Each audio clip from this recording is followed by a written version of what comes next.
As a small business owner, have you ever felt overwhelmed by the pressure of choosing the right hire or leading a team? Or have you ever found yourself tolerating a bad hire because you fear trying and failing again as you repeat the hiring process? If so, you're not alone, and you are in the right place.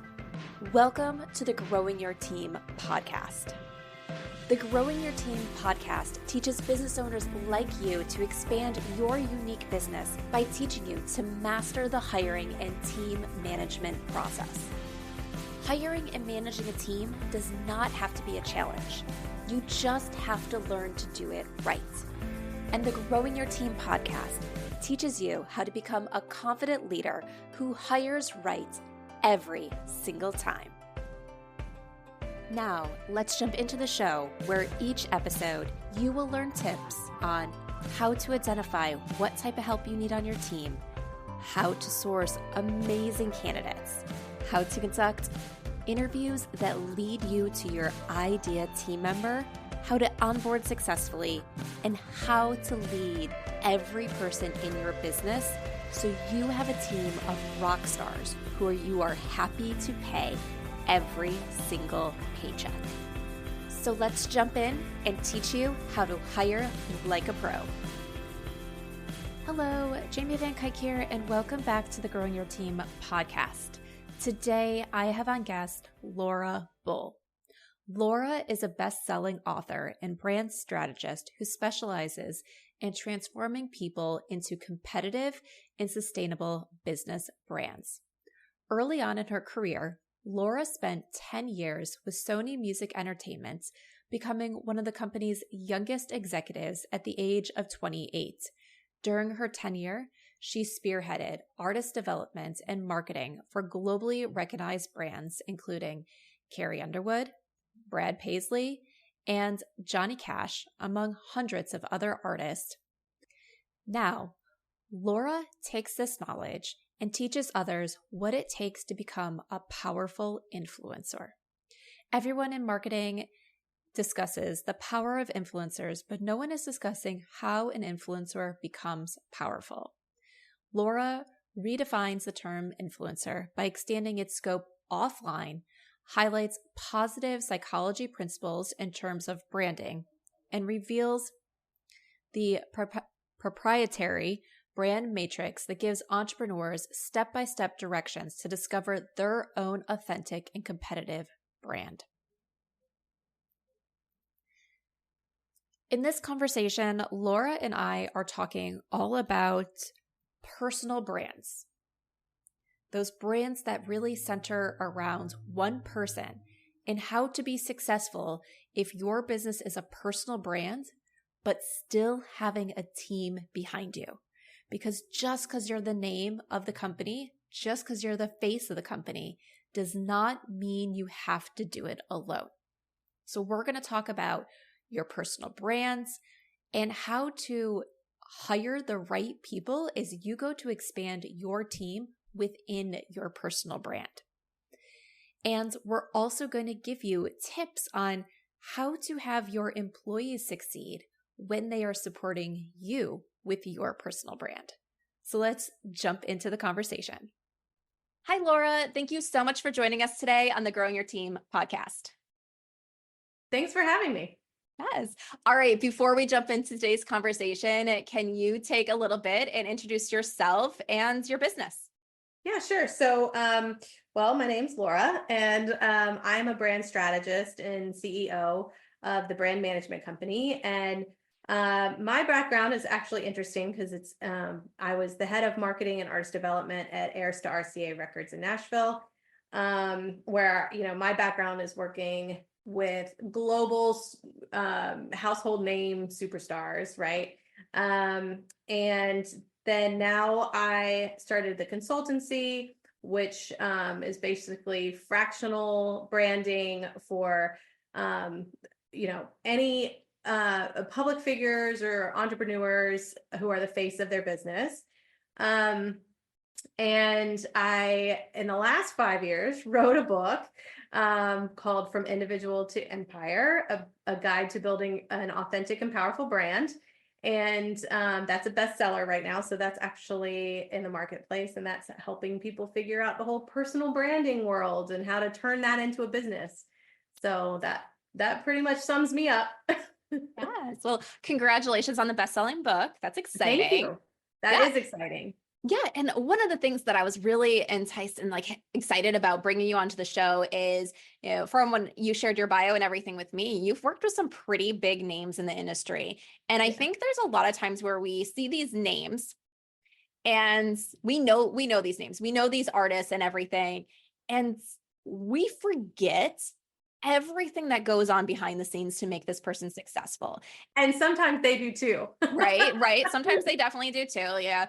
I know that definitely happens, but we forget that these people aren't there alone. They're not doing everything themselves, even though they might be the name and face that the customer sees, the fan sees. And I think that's really, really important when it comes to running a small business as well, is we might be the face, we might be the person people know, the reason why people are coming to us, but our team is what makes it so we are able to do that.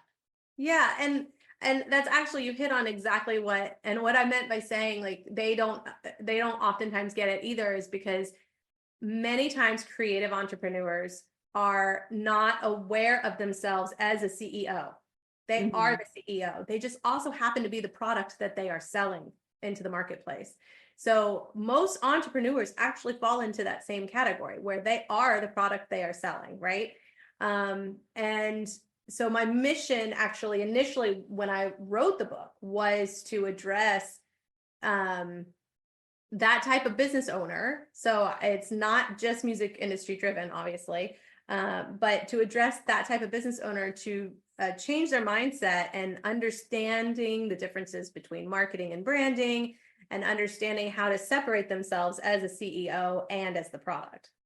Yes. Yeah. And I think that that is so important. And actually, it brings me back to a conversation I had just this week when I was guesting on another podcast that was all around photographers. And many Mm. photographers build this personal brand, and they're the one out doing the shoot. And at first, they're the one doing the editing and all these things around like this personal brand that they built up. And it was a whole conversation around the fact of what goes on behind the scenes. You can be a personal brand, you can have all these things and have a team, and you have to realize what you need to be a part of and what you don't need to be a part of, so that way you can be successful. Yeah, absolutely. The whole premise in my expertise is that, a personal brand, I help people figure out what that personal brand is. Like, what are the authentic pieces that you can streamline into something that is something that people can connect to, from a value level, from lifestyle level, etc. And then I also take that and turn it into a business brand, like a Nike shoe. So think Martha Stewart, Taylor Swift, authors, writers, realtors, like across the board. There's so many people that really have to lean into their personal brand, figure it out, identify those core pillars that are going to be marketable, right? And competitive, so that that can last as a brand, like a business brand, for the next 20 years, right? Um, and in saying that too, it is, as these teams build, like you're talking about the superstars that I've worked with, right? They have hundreds of people on their teams, hundreds, and they're all doing different revenue streams or different areas of business. And they really have to understand what their brand is first and what that personal brand is first before they can bring on the right team in all of those different aspects. And that's what's actually important.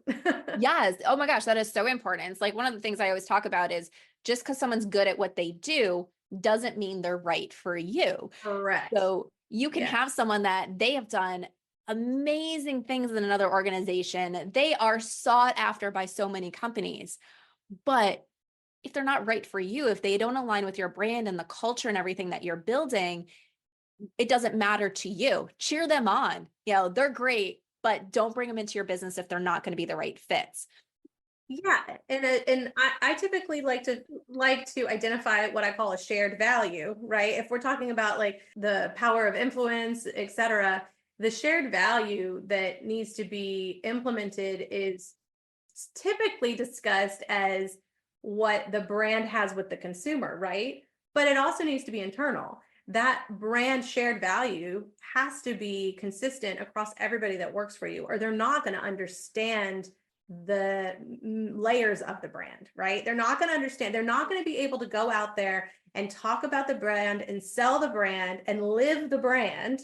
And honestly, also be happy with it, like enjoy their job if they don't have that shared value. So being able to pinpoint that key element is paramount to building the right team. Oh gosh, like I am so excited you said that, because it's one of the things that a lot of times when we're working with our clients and we're really starting off and digging into, okay, who is it that you should be hiring in terms of who's going to be successful at this role? One of the questions I always ask is, what are your values? And for many businesses early on, they want to tell me all their external values. Here's how we work with our clients. And I'm like, okay, that's great, but what does that mean internally? You know, how does this reflect in the work that you do, not just the output that you make? And it takes a little bit to think about that, especially as a personal brand, we a lot of times we start off, not a lot of times, we almost always start off with just us. So everything we do is client focused, marketing focused. And it's like, how do you shift that internally? How does that reflect internally? And I always tell people, I'm like, that's the building blocks of your culture. Because a lot of people also say, if I'm a business of one, I don't have a culture yet. And I'm like, yes, you do. You're just not thinking about it as your culture yet.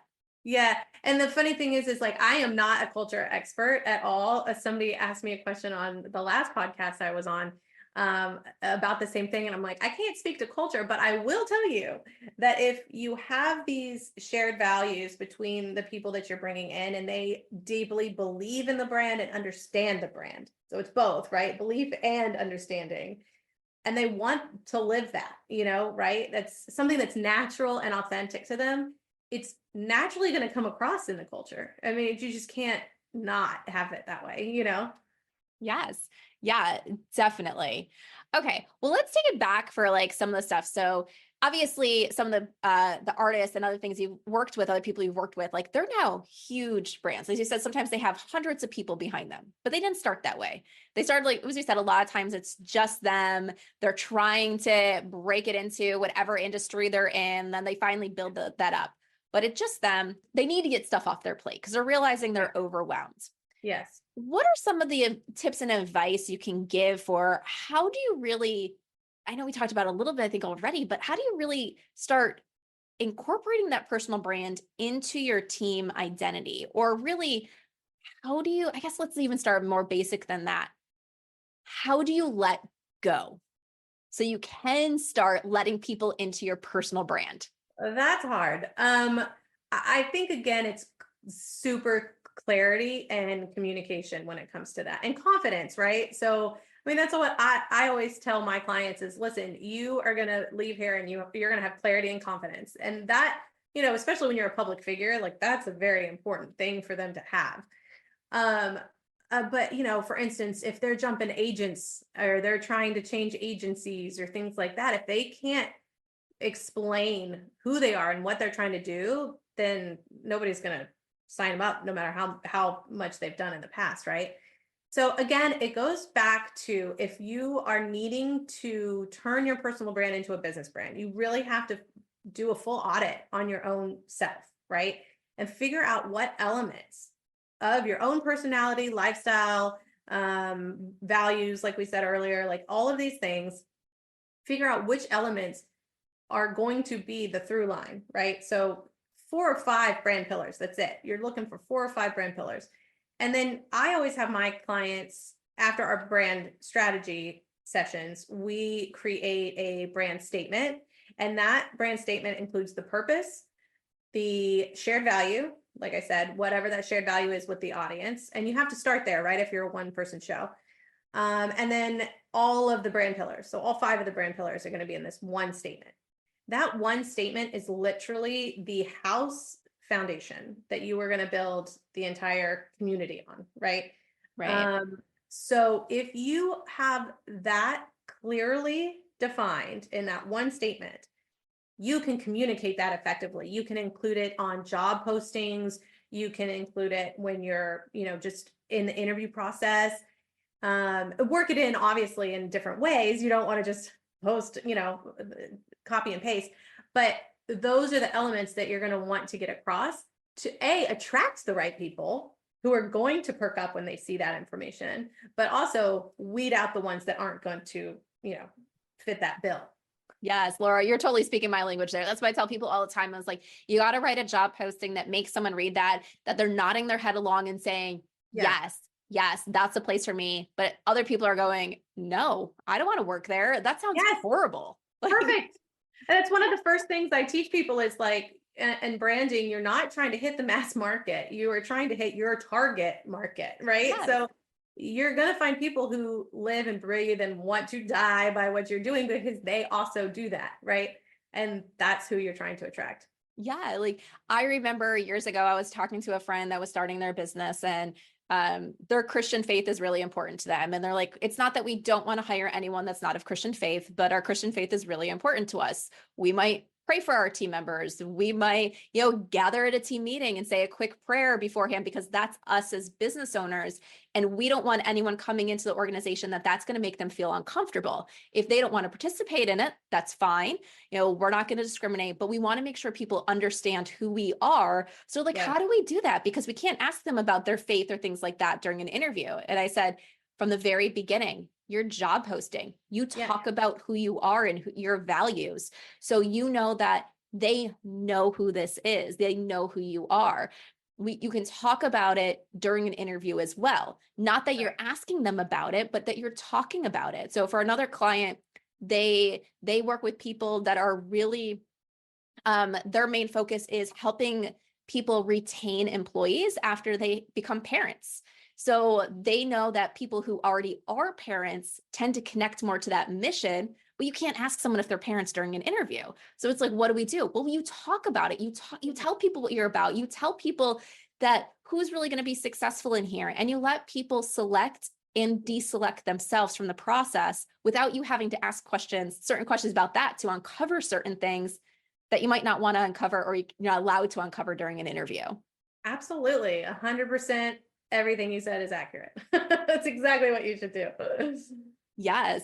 Yeah. So some of the things like that I really also like with what you said, like going back to everything, is you talked about the fact that you really need to kind of, understand like who you are, those main pillars. And I feel like that's really important when people take the time to do that, because when we're starting off ourselves and we spend a lot of effort into building that personal brand around ourselves, we tend to blur the lines between what really is our personal brand and what's just our way of doing things because we're doing it.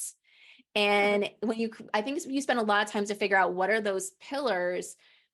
It allows you to identify, and let me know if you think that this is right, where there's that flexibility as you go to bring someone on. So where you can say, okay, I've always done it this way, but maybe it doesn't have to be done this way. And there's someone that's going to be able to do it better. And they're going to be able to bring in the ideas and the mindset and the point of view that I don't have, versus it needs to be done this way because this is a core of my brand and who we are and what people expect of us.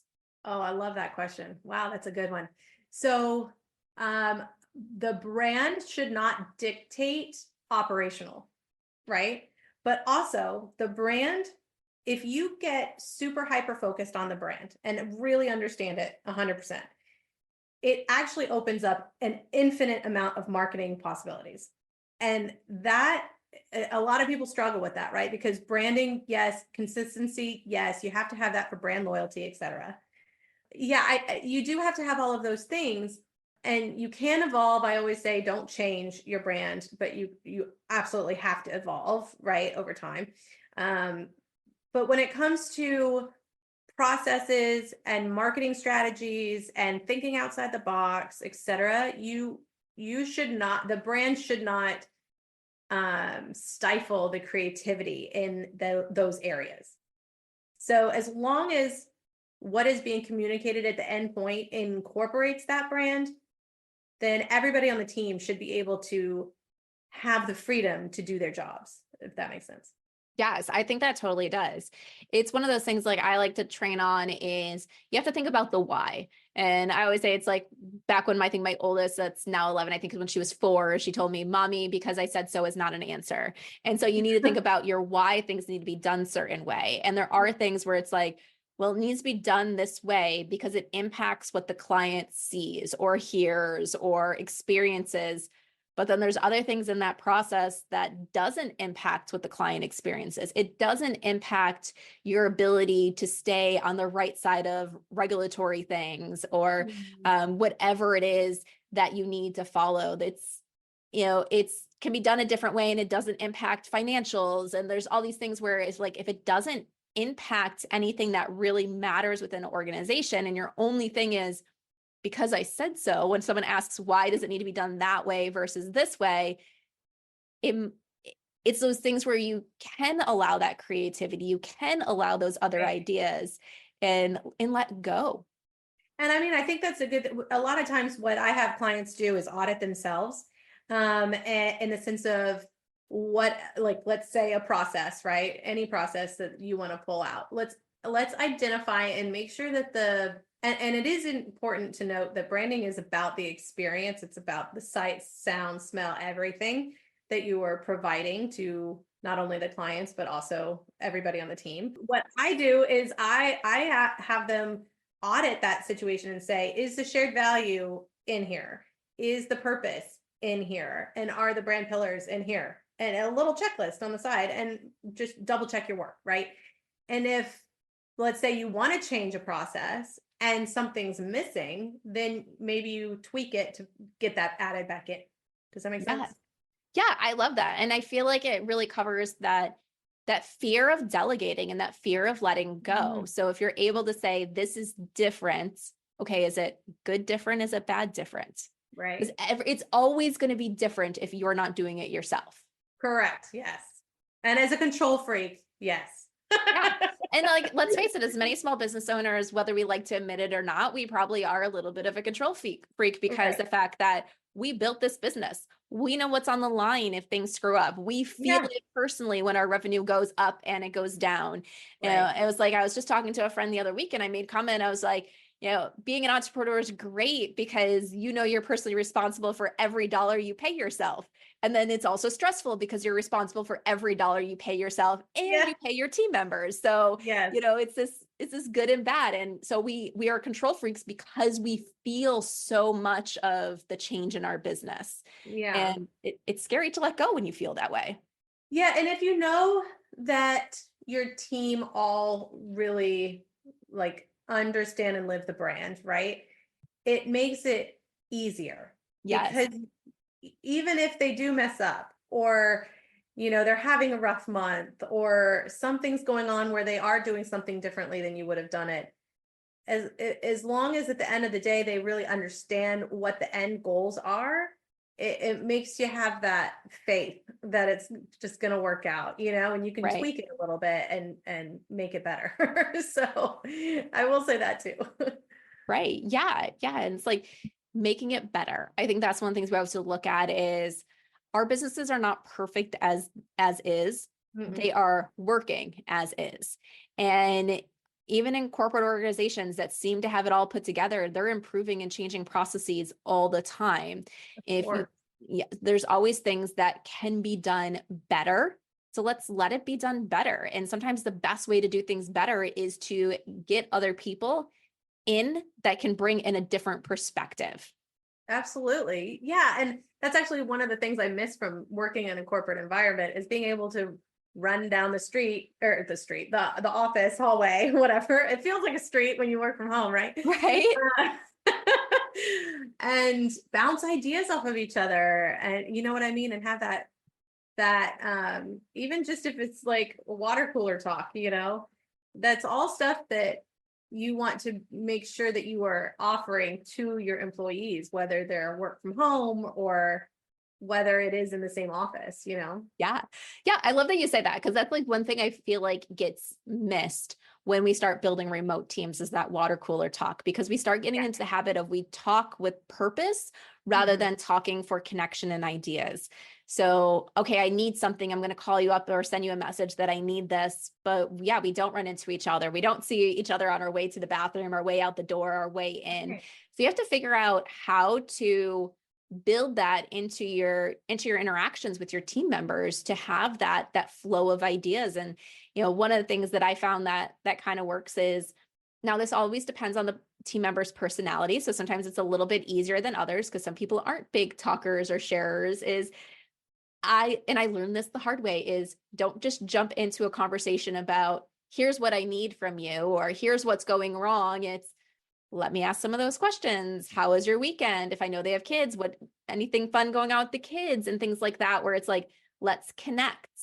Right. Then having opportunities where it's like you ask for their ideas, have them bring forth ideas and put them on the table. And even if you know something's not going to work, you don't just shut it down. You say, okay, well, that's a great idea. From my experience, I know that this might not work. Well, let me tell you about what I've experienced in the past when I've done this. So that way you guys can continue that conversation and continue brainstorming. So that way they're like, okay, well, maybe this didn't work exactly as I just told you because you just gave me more information. But now that I have that more information, what if we tweak this one little thing and do this instead?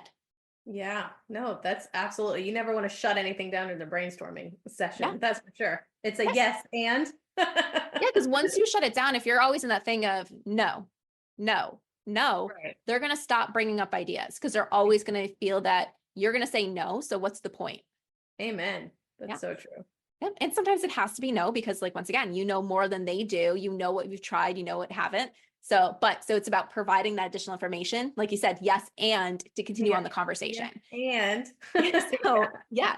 All right. Oh, you can tell I'm from corporate. Right. Yeah. Yep. So one of the questions that I have that maybe you can share some examples with us is, have you seen mistakes people have made? And can you give us an example of some of those mistakes people have made as they've gone to expand from a small personal brand to a personal brand with a team behind them?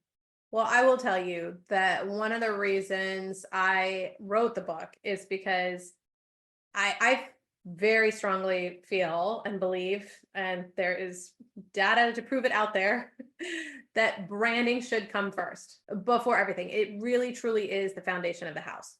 So I think the biggest mistake I see people is like they feel like branding is just a logo or the visual elements of the brand. And that's only 1/3 of a brand. So narrative is really what we dive into. We dive into the positive psychology aspects of it, the nitty gritty, as I like to call it, of the brand aspects, the brand story, the narrative, the personality, the lifestyle, all of that. That really has to come before you come up with logos and fonts and colors and all of that. And then of course the product and the service is equally as important. So those are the three major elements of the brand. My goal is to help people figure out what those core elements are that have to come across in the visuals, in the narrative, and also in the products and the service. And those are the core elements. The people, the entrepreneurs that I have met with that have made the mistakes are the ones that think they know their brand pillars, but they haven't gone through a process like that. They haven't actually, they just, oh, well, I like the color blue, and so I'm going to go with blue. When there's like lots of psychology behind consumer behavior, and that also applies to teams, right? Behind colors and things like that. So there's psychology elements to everything that we're doing when we're trying to create this experience, this brand experience for people.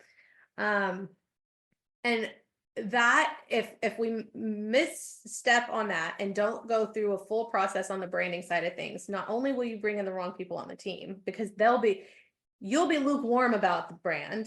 Even if you think you're solid on the brand, you'll still be lukewarm on it, and you'll be pliable to outside suggestions, right? Or to what competitors are doing, or to what your team is suggesting you do, right? You can be swayed pretty drastically by team members who have a great expertise in a certain area if you are not 100% solid on what your brand is and what they should be doing with that. So really the mistakes could happen anywhere in a business, typically stem from the branding issues. Yeah, I definitely agree with that. Like I'm I always say, like, if you reach out to me to inquire about growing your team services and I don't feel that you're ready for our services, I will tell you, because I'm about helping businesses, not about taking your money.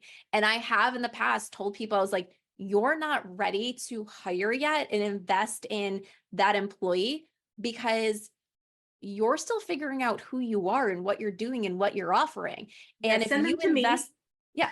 And so it's like, if you invest in hiring and invest in the hiring help and then figure that out later, there's a good chance you're going to hire someone that's not the right fit for your organization because you're hiring for what you think your business is, not what you know your business is. So I'm like, go work with a branding person and then let's circle back. Yeah, no, but that's so true too, is people, what I was saying about my audit process, like I go through a very extensive audit and it incorporates things like their childhood experiences and my and it's very extensive. And I've, developed it over 10, 15 years now. Um, and literally to the point where I guessed what a client drove. Like I guess what car she drove because I literally know everything about this person as I'm doing this audit, right? And so if you're not going through that audit phase, you are going to only write down like things that I see on the internet from coaches is like, what do you want to do for the next 5 years? What's the vision? Like think about the vision. And what ends up happening is they create a personal brand based off of where they are now in their life, which is not most likely where they're going to be in 20 years, right? Right. And branding is what you want to say for the next 20 years. Marketing is what you want to say for the next 20 days. Okay. So 1,000 different marketing strategies happen at once. They move around, they're pliable, whatever. Branding really needs to incorporate everything about your entire life, your personality, whatever those key elements that have been consistent for the last 20 years are most likely going to be consistent for the next 20 years, regardless of priorities changing. You could move across the world. I've even had clients change completely their industry and still their brand was consistent. And it's the same thing. Think of it this way. Taylor Swift going from country music to pop music, right? Her brand, she was able to do it. A lot of people can't do it, but she was able to do it because her brand pillars never changed, right? Pink, going from pink hair to blonde, hair. That was not a pillar of her brand. The pillar was rebelliousness, right?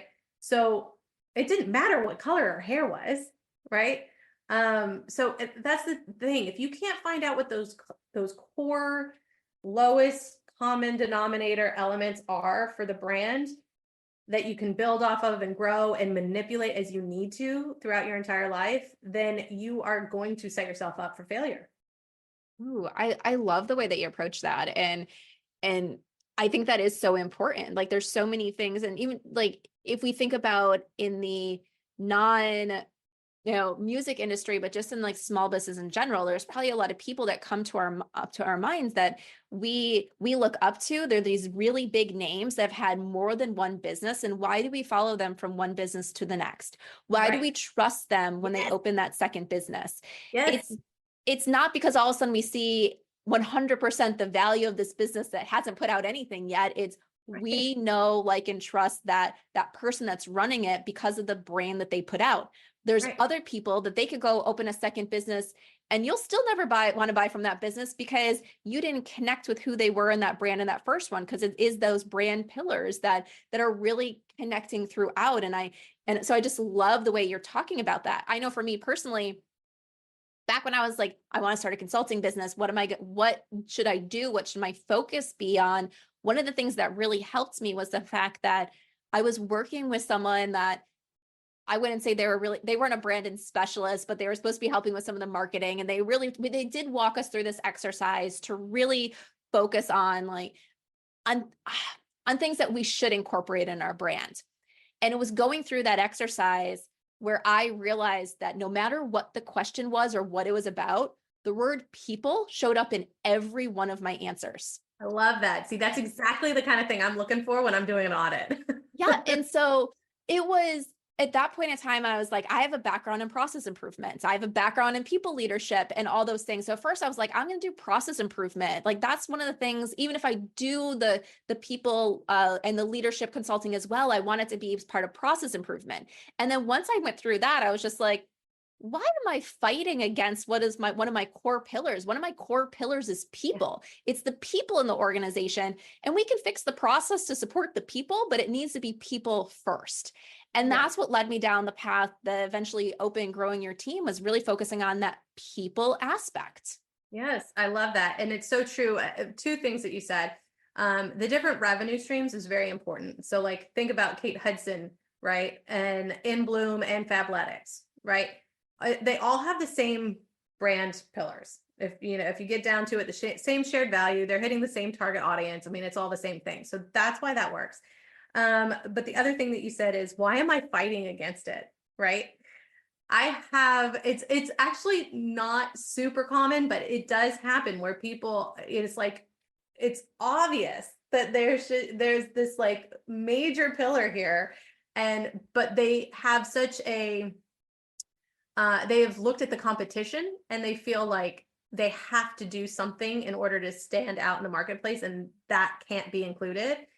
Like, if you don't include something that is so obvious to your brand, it will come across as inauthentic. No matter what is happening in the marketplace, you can always do other things with your brand to make sure that it stands out in a competitive marketplace.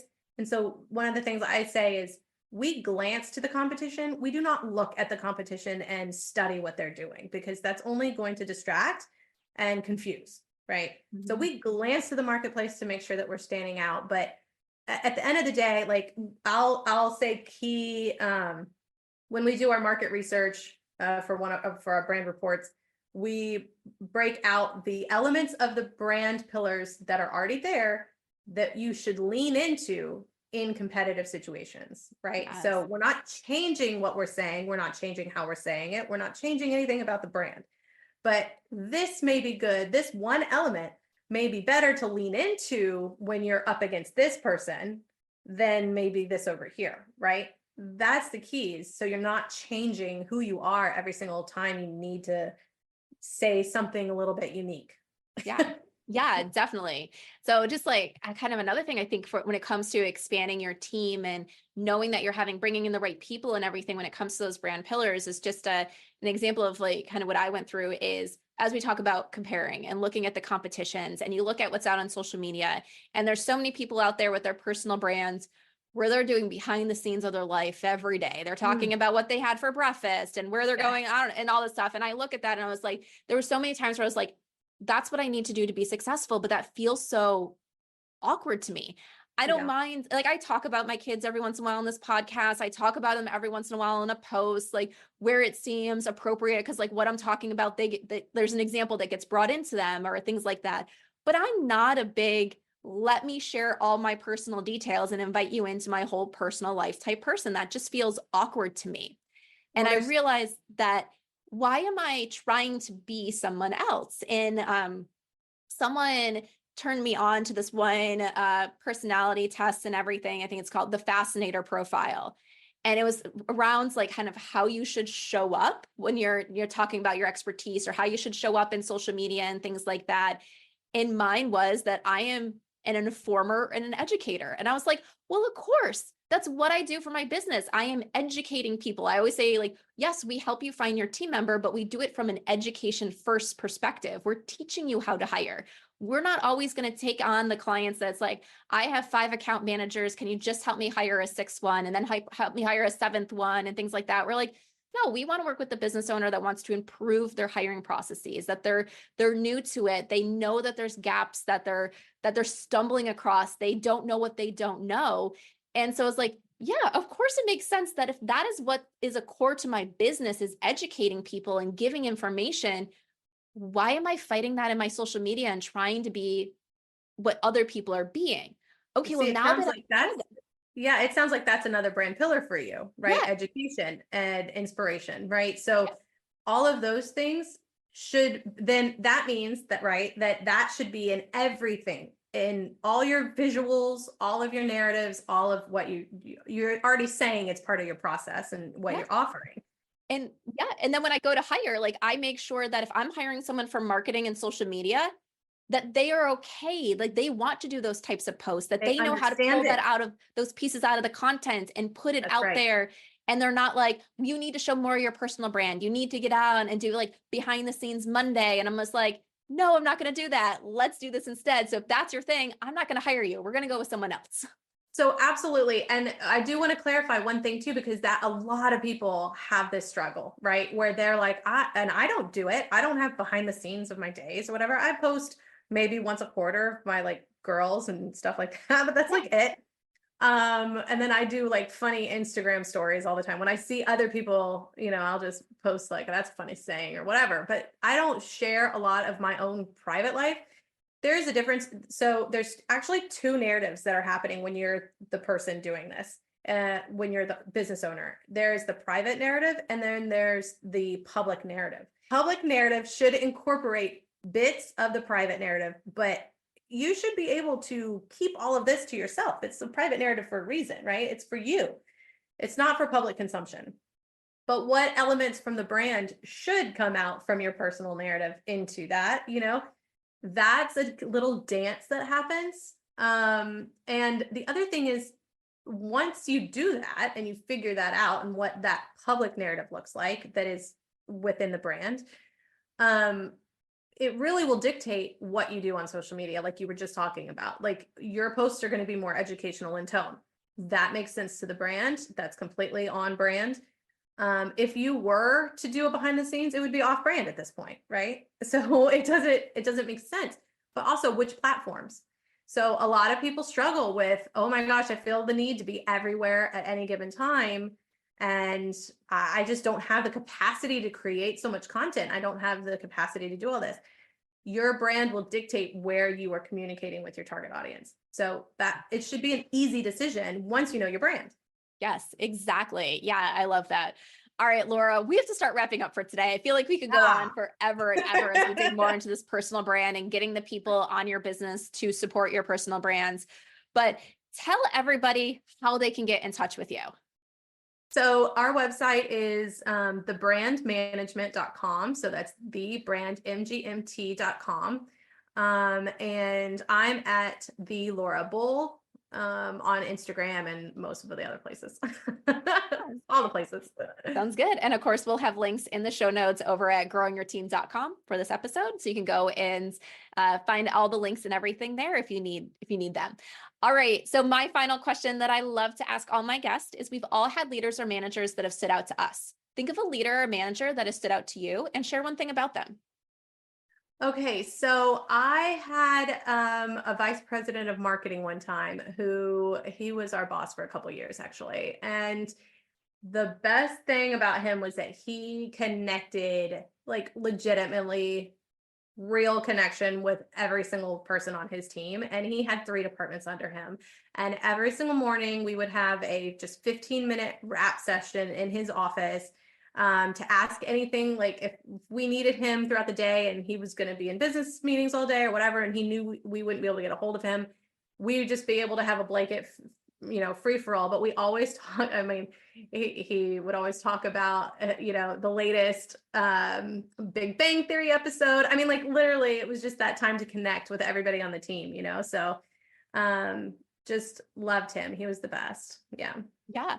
Oh, I love that. I think that's such a great example that you brought up, because I remember before I left corporate, what I would say was my most effective team in corporate. And I managed a lot of great teams. So if anyone's listening to this from my corporate days, just because you weren't on this team doesn't think you weren't a great team, but this one was a step above.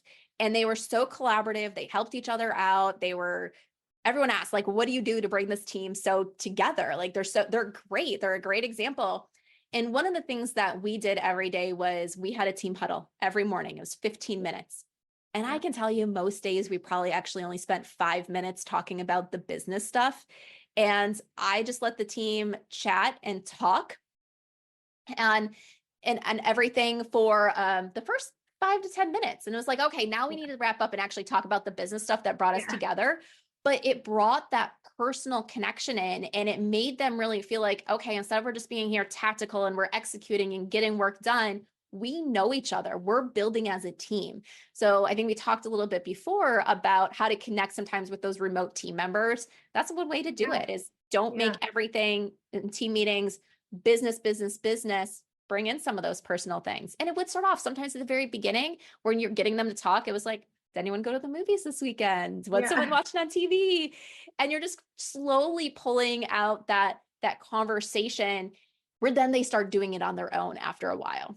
But honestly, you also learn a lot about your team during those sessions, and they learn each other too, right? They learn, oh, so-and-so is having a bad day today because their 3-year-old kept them up all night, or, oh, so-and-so is going to be out of the office today, so I shouldn't get my feelings hurt if they haven't responded to my needs. It's all of that as well, Yeah. And I think that that's a great point, because that's one thing I saw on that team as well, is they would know when people were going out on vacation, because they would talk about it. It was like, oh, what's the exciting things coming up? And someone would be like, well, I'm going to be out of the office 3 days next week because I'm going on vacation. And the team members would say, all right, what can I do to support you so you can leave the office in a good place without you feeling like you need to work 20 extra hours this week just so you can take time off next week? And they would help that person. And the thing is, like, a lot of that stuff that they were helping with, they'd have to help with anyway once that person was out, because there were things that needed to get done by a certain date.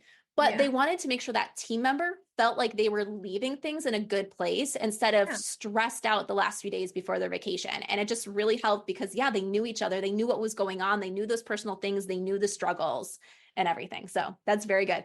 All right. So I think you have a freebie. So I think we forgot to talk about that. So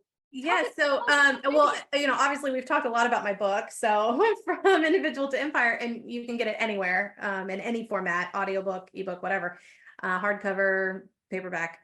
But there's a free chapter on my webpage too. So the link that I mentioned earlier, thebrandmanagement.com, MGMT, you can just download the first chapter and get a feel for what it's all about. Ooh, I love that. So I love that you do that, because there's so many times I'm like, people say this is a great book, and then I get it, I'm just like, it might be great, but it's not written in a style that I am ever going to get anything out of this. So that's a great way to do things. If it doesn't catch you in the first, I have a imaginary commercial as the very first kickoff page, so to lure you in. So if that doesn't work, then this is definitely not the book for you. Sounds good. And that's a smart way to do it, especially from a branding expert. If we don't catch you, you're not the person for us. So go find something else. Exactly. All right, Laura, thank you so much for joining us today on the Growing Your Team podcast. Thanks for having me. Are you ready to hire a new team member for your business, and you want to ensure you hire the person who can succeed in the role, make you happy, and positively impact your bottom line? Then let's talk and see how growing your team can help you master the art of hiring. Through bespoke hiring frameworks and comprehensive guidance, you will learn how to attract candidates who have the passion you desire and the skills needed to succeed. At Growing Your Team, women entrepreneurs and leaders work with us to help them expand their unique businesses by teaching them how to hire like a pro. Let's connect and see how we can help you. Send me an email at jamie@growingyourteam.com. That's Jamie, JAMIE @growingyourteam.com, or head on over to growingyourteam.com/jumpstart, with jumpstart being all one word, and let's talk about how you can become a confident leader who hires right every single time.